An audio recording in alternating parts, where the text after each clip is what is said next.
Good morning and welcome to the Household of Faith HomeGrown Series. Thank you so much for joining me. And I, the last thing I did was repurpose some cardboard, covered it with this shelf liner that I get from the Dollar Tree. But now I'm going to be uppotting this rosemary and basil plant. The basil, as you can see, is starting to flower, and people get a little anxious about basil when it starts to flower. It's not that big of a deal, okay? So what we're gonna do is I got the pot I'm gonna put it in, going from this size pot to this one. Why? Because I don't want to have to deal with it again. So ordinarily it wouldn't be that big. Coffee filter, regular coffee filter. Wherever you buy your coffee filters is good for me. Now I really used to buy my coffee filters from the Dollar Tree mainly because they were $1. You could get 150 filters. Not so much now. Now I'm seeing filters. You only get 100 for $1.25.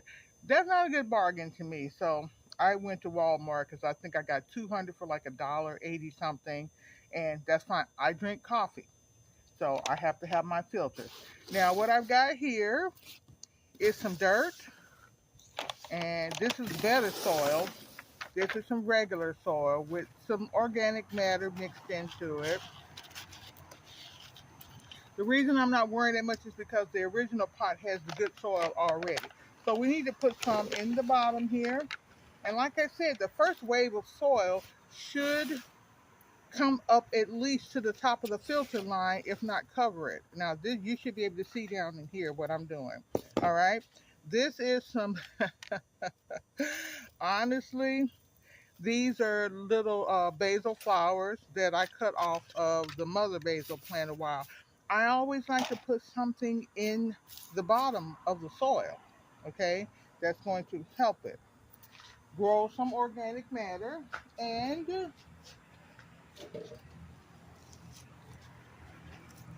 our trusty little fertilizer here. Woo wee, that's smoking. Can't get to the little spoon in there, but that's okay because I got this one. So I'm just going to put a little of that down in there, sprinkle a little more of it in here. All right, now we're just going to take the plant itself. Not that big of a deal to get it out of there. This was the original stake to help the basil stand up. Don't really need that anymore. And you see the roots getting root bound. No big deal. All right, so, but before I put this in here and get that going, I'm going to show you what I usually do to the plants, but I needed to have a clearer space. You know, it's funny because a lot of times when you're planning on doing something and you think you have everything you need, and then you get going in it and you realize you don't. So what I just wanted to do is to show you, I do this to all of my basil plants when I notice that they're starting to flower.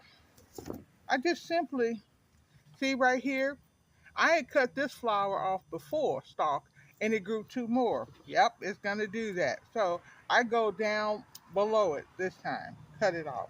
At some point, you are going to want seeds from your basil. That's the only one that's currently growing flowers. So this is all I need to cut. Now I can take these leaves and use them. I can let this finish drying because they already have seeds in there. You're going to get thousands of seeds from your basil. Don't worry about throwing some in the trash, okay? So I'm going to go ahead and put that in the bottom of there too. Now here we are, back, and I'm just going to fill in this dirt as much as I can. All right, so I really don't want the dirt line to be any much higher than it originally was. Okay, so There's nothing wrong with reusing soil from another pot. As long as the plant did not have any disease, I say go for it. You can use it. Alrighty? Now, these are a couple other ones. I had stuff growing in, and I didn't mix them all together because I wanted you to see this. Otherwise, you would have just seen me putting dirt in there and thinking, okay, I'm showing you this to let you know that you can do it, unless the plant was diseased. Diseased plant, the pot, the dirt, all gets thrown out. I'm just saying that. Um, I don't really use terracotta pots, so I don't have to worry about that.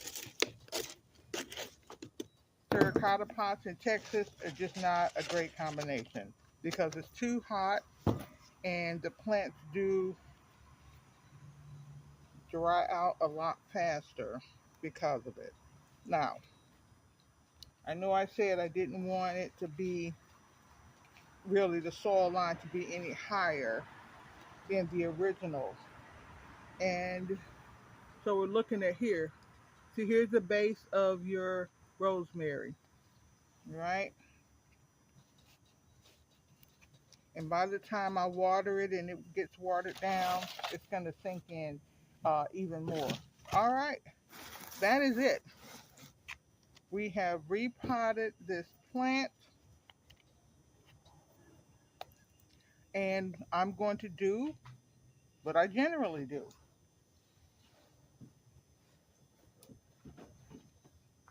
Fish emulsion water. That I keep out here, and I moved it a little closer. Here is the Alaska fish emulsion that I use. Like I said, I just put it in the water, and it should be diluted. You can pour it straight on there, but then you're going to have to water it in because it still needs water. And I'm not giving it a lot. I'm going to give it a little, pretty much whatever was in here. Got to be considered. And see, here's the thing, because the coffee filter is going to help it keep the dirt in, not the water. So if you want a saucer, you're still going to need a saucer or something to sink your plant in to catch the water.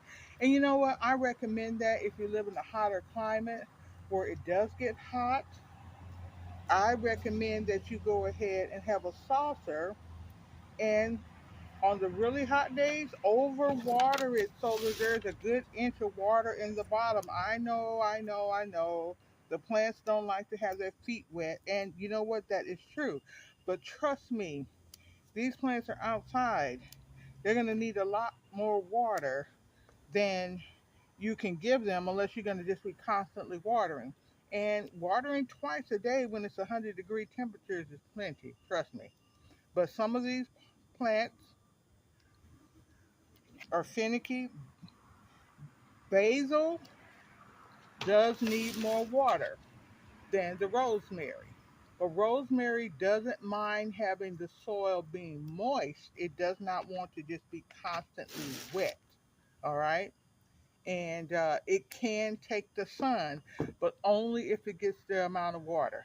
All right. So I went ahead while I was looking at this and looking at how bad some of the spots look, the leaves.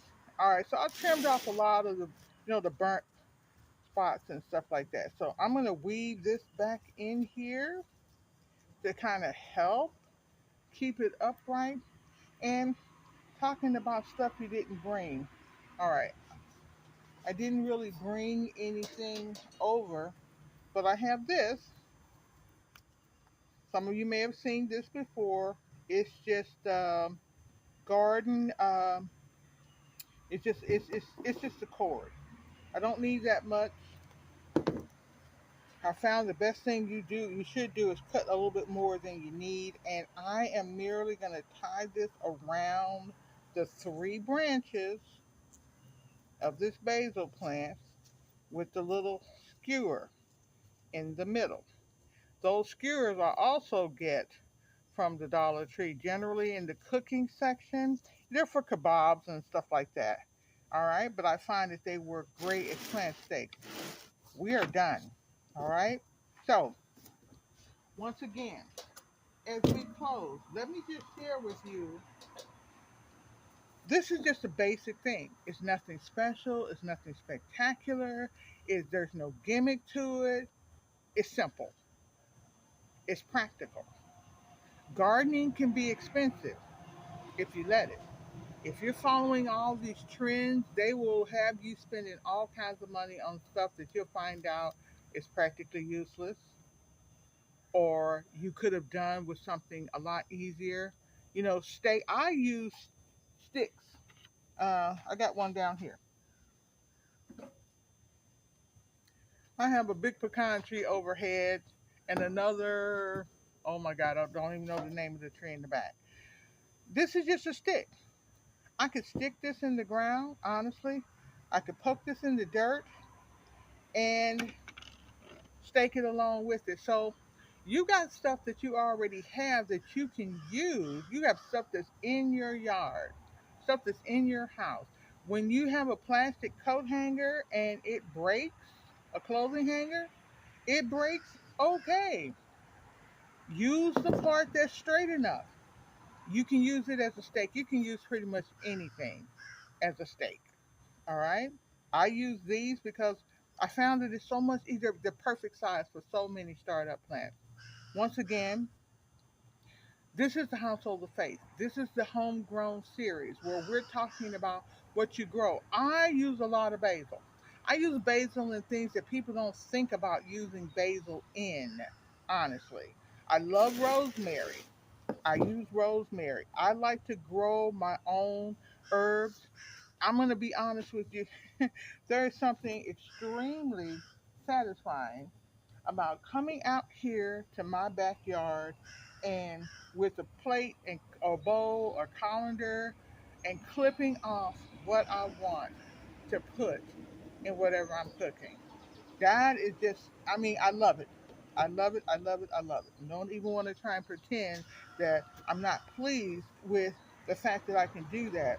If I couldn't grow anything else but herbs, I would grow herbs. And that is really kind of where I started with the food. I branched out into food, but I did the herbs because dried herbs, if that's all you've ever had, okay. If you buy the little fresh ones from the supermarket for whatever, that's fine too. That's better than nothing. But growing your own, nothing beats that. All right. Once again, grow what you love. Love what you grow. Don't be afraid to experiment. Don't be afraid to see if you can grow this or that. Don't be afraid to try something new. And I appreciate you watching this channel. Like I said, you're only going to get the natural. This is what we do. I can, come back and show you the progress of this at some point. I do have some other things that I have up potted and I want to, show the progress on. But as for today, pardon me, we're done for today. I thank God for you and Father, I come before you in the name of Jesus and I ask you to bless this plant. I ask you to increase it and multiply it. May it be healthy. Teach me how to take proper care of the rosemary and the basil so that they may produce for me in the days to come. Help me to be able to share coherently with the people who are watching and bless them as they go on growing their own food. In Jesus' mighty name. Amen.